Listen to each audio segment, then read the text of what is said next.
সূরা আদ-দুখান বাংলা অনুবাদ। বিসমিল্লাহির রহমানির রহিম। হামিম। শপথ সুস্পষ্ট কিতাবের। আমি একে নাজিল করেছি এক বরকতময় রাতে, নিশ্চয়ই আমি সতর্ককারী। এই রাতে প্রত্যেক প্রজ্ঞাপূর্ণ বিষয় স্থিরকৃত হয়। আমার পক্ষ থেকে আদেশক্রমে আমি প্রেরণকারী। আপনার পালনকর্তার পক্ষ থেকে রহমতস্বরূপ তিনি সর্বশ্রোতা সর্বজ্ঞ।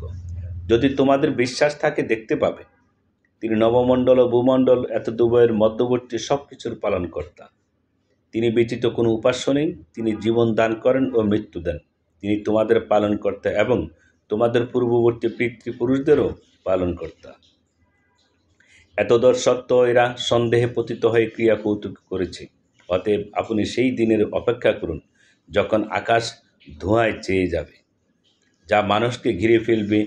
এটা যন্ত্রণাদায়ক শাস্তি। হে আমাদের পালনকর্তা, আমাদের উপর থেকে শাস্তি প্রত্যাহার করুন। আমরা বিশ্বাস স্থাপন করেছি। তারা কি করে বুঝবে, অথচ তাদের কাছে এসেছিল স্পষ্ট বর্ণনাকারী রসূল। অতঃপর তারা তাকে পৃষ্ঠ প্রদর্শন করে এবং বলে, সে তো উন্মাদ, শিখানো কথা বলে। আমি তোমাদের উপর থেকে আযাব কিছুটা প্রত্যাহার করব, কিন্তু তোমরা পুনরায় পুনরবস্থায় ফিরে যাবে। যেদিন আমি প্রবলভাবে ঋত করব, সেদিন পুরোপুরি প্রতিশোধ গ্রহণ করবই।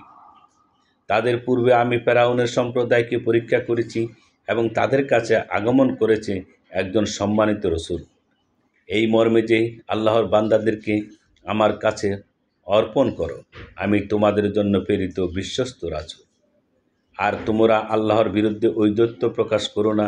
আমি তোমাদের কাছে প্রকাশ্য প্রমাণ উপস্থিত করেছি, তোমরা যাতে আমাকে প্রস্তরবর্ষণে হত্যা না করো। তজ্জন্যে আমি আমার পালনকর্তা ও তোমাদের পালনকর্তার শরণাপন্ন হয়েছি। তোমরা যদি আমার প্রতি বিশ্বাস স্থাপন না করো, তবে আমার কাছ থেকে দূরে থাকো। অতঃপর সে তার পালনকর্তার কাছে দোয়া করল যে, এরা অপরাধী সম্প্রদায়। তাহলে তুমি আমার বান্দাদেরকে নিয়ে রাত্রিবেলায় বের হয়ে পড়ো, নিশ্চয়ই তোমাদের পশ্চাৎপসরণ করা হবে। এবং সমুদ্রকে অচল থাকতে দাও, নিশ্চয়ই ওরা নিমজ্জিত বাহিনী। তারা ছেড়ে গিয়েছিল কত উদ্যান ও প্রস্রবণ, কত শস্যক্ষেত্র, সুরম স্থান, কত সুখের উপকরণ, যাতে তারা খোশ গল্প করত। এমনই হয়েছিল, এবং আমি ওগুলোর মালিক করেছিলাম ভিন্ন সম্প্রদায়কে। তাদের জন্যে ক্রন্দন করেনি আকাশ ও পৃথিবী, এবং তারা আকাশও অবকাশও পায়নি। আমি বনী ইসরাইলকে অপমানজনক শাস্তি থেকে উদ্ধার করেছি। ফেরাউন সে ছিল সীমালঙ্ঘনকারীদের মধ্যে শীর্ষস্থানীয়। আমি জেনে শুনে তাদেরকে বিশ্বাসীদের উপর শ্রেষ্ঠত্ব দিয়েছিলাম, এবং আমি তাদেরকে এমন নির্দেশনাবলী দিয়েছিলাম যাতে ছিল স্পষ্ট সাহায্য। কাফেররা বলেই থাকে, প্রথম মৃত্যুর মাধ্যমে আমাদের সব কিছু অবসান হবে এবং আমরা পুনরুত্থিত হব না। তোমরা যদি সত্যবাদী হও, তবে আমাদের পূর্বপুরুষদেরকে নিয়ে এসো। ওরা শ্রেষ্ঠ না তুব্বার সম্প্রদায় ও তাদের পূর্ববর্তীরা? আমি ওদেরকে ধ্বংস করে দিয়েছি, ওরা ছিল অপরাধী। আমি নবমণ্ডল ও ভূমণ্ডল এতদুভয়ের মধ্যবর্তী সব কিছু ক্রিয়াস্থলে সৃষ্টি করিনি। আমি এগুলোর যত উদ্দেশ্যে সৃষ্টি করেছি, কিন্তু তাদের অধিকাংশই বোঝে না। নিশ্চয়ই ফয়সালার দিন তাদের সবারই নির্ধারিত সময়, যেদিন কোনো বন্ধুই কোনো বন্ধুর উপকার আসবে না এবং তারা সাহায্যপ্রাপ্তও হবে না। তবে আল্লাহ যার প্রতি দয়া করেন তার কথা ভিন্ন। নিশ্চয়ই তিনি পরাক্রমশালী, দয়াময়। নিশ্চয়ই জাক্কুম বৃক্ষ পাপীদের খাদ্য হবে। গলিত তাম্রের মতো পেটে ফুটতে থাকবে, যেমন ফুটে পানি। একে ধরো